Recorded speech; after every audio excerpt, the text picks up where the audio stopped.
Şundan soň Reb İsa başga 72 adamy belläp, olary özüniň gitmekçi bolýan ähli şäherlerine, yerlerine iki-ikiden öňünden ýollady.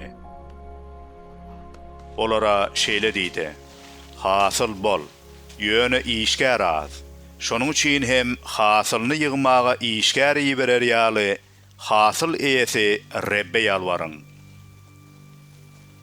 Gidin, ine, men sizi möjekleriň arasyna guzular kimin ýollaýaryn. Ýanyňyza gapçykda, torbada, çarykda almaň. Ýolda hiç kim bilen salamlaşmaň. Haýsy öýe barsaňyz, öňürti, öýüňiz awadan bolsun diýin. Ol öýde parahatlygy söýýän adam bar bolsa, siziň dilen parahatlygyňyz onuň üstüne iner. Ýok bolsa da, ýene öýüňize dolanar. Ol öýde galyp, olaryň berenlerini iýip için. Sebäbi işçi öz hakyna münasipdir. Öýden öýe göçüp ýörmäň.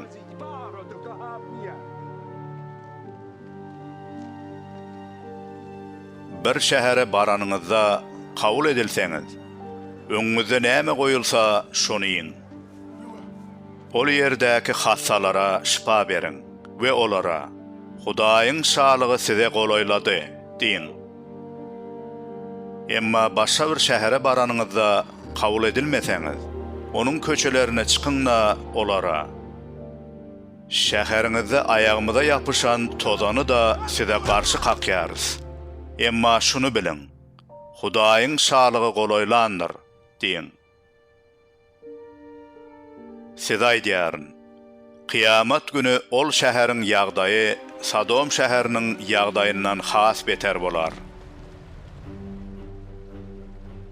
Dat günüňe, ey Horazin! Dat günüňe, ey Betsayda! Sizde görkezülen gudratlar Sur bilen Sidonda görkezülen bolsady, onna olar bir eýäm jul geyinip, kül üstüne oturup tobe ederdiler.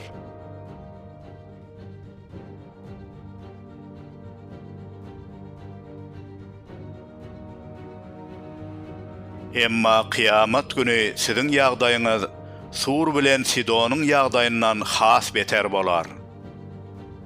Ey Kapernaum! Sen arşa göterilerini öýdýärsiňmi? Ýok, sen dowzaka taşlanarsın. Sizi dinleyen meni dinler. Sizi ret eden meni ret eder. Meni ret eden bolsa meni iýbereni ret eder.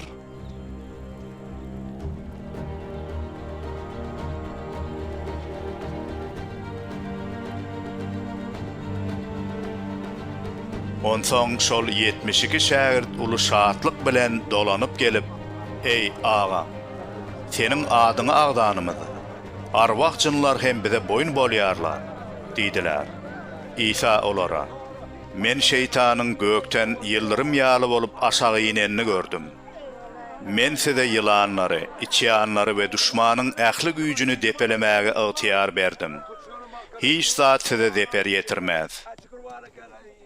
Şeýle hem, siz erbet ruhlaryň özüňizde boyun bolmagyna dälle, atlaryňyzyň gökte ýazylmagyna begeniň," diýdi. Şol wagt İsa mukaddes ruh arkaly şatlanyp, "Ey atam, ýeriň we gögiň hökümdary, seniň bu zatlary akyldarlardan, düşünjelilerden ýaşaryp, çağalara aýan edeniň üçin saňa şükür edýärin. Howa, atam, bu seniň isleňmi? Atam ähli zady maňa tapşyrdy. Ogly atadan başga hiç kim tanaýan däldir. Atany da ogullan we ogluň onu aýan etmek isleýän adamlaryndan başga hiç kim tanaýan däldir," diýdi. Soňra İsa şähertlerine ýüzlenip, olara aýratyn nygtap, "Siziň görýän zatlaryňyzy görýän gözler nähili bagtly. Size şunu aýdýaryn. Köp peýgamberler we paçalar siziň görýänleriňizi görmek islediler, emma görmediler. Siziň eşidýänleriňizi, eşitmek istediler, emma eşitmediler, diýdi.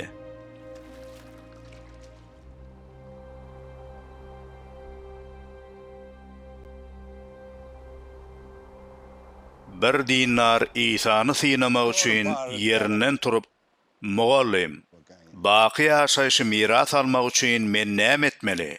diýip sorady.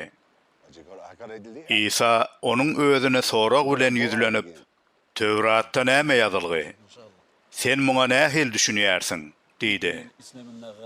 Ol adam, "Hudaýyňyz Rebbi tutuş ýüregiňiz, ähli güýjüňiz we düşünjäňiz bilen jan tenden söýüň. Şeýle hem ýakynyňy özüňe söýüşiň ýaly söý" diýdi. İsa oňa, "Dogry jogap berdiň. Sen hem şeýlet, şonu ýaşarsyň" diýdi. Emma ol özüni aklajak bolup İsa'dan, "Meniň ýakynym kim bolýar?" diýip sorady. İsa oňa şeýle jogap berdi. "Bir adam Ýerusalimden Yeriho barýarka, garakçylaryň eline düşýär. Olar onuň eşiklerini sypyryp alýarlar da özünem ýenjip çalajan halla taşlap gidýärler.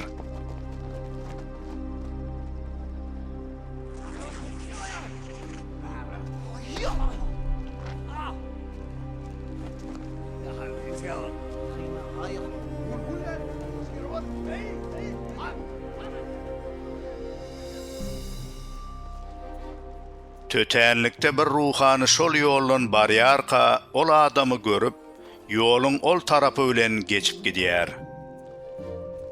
Onsoň bir lewi de şol ýere ýeten wagty onu görüp, ýoluň beýleki tarapy bilen geçip gidýär. Şol ýoldan geçip barýan bir Samariýaly bolsa, bu adamy görüp, oňa ýüregi awaýar. Onuň ýanyna baryp, zeytun yağı bilen şerap koyup yaralarını saraýar. Onsoň ol adamy öz eşegine münnürip, bir mihmanhana getirip, oňa garaşyk edýär.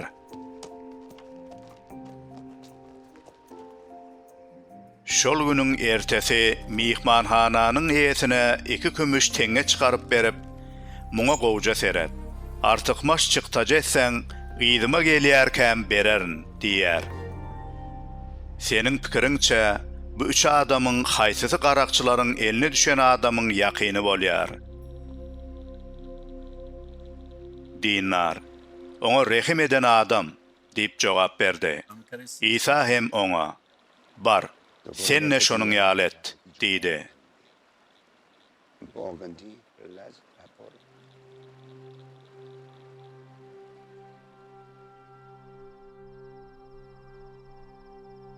İsa bilen şähertleri ýollaryny dowam edip bir oba ýetdiler.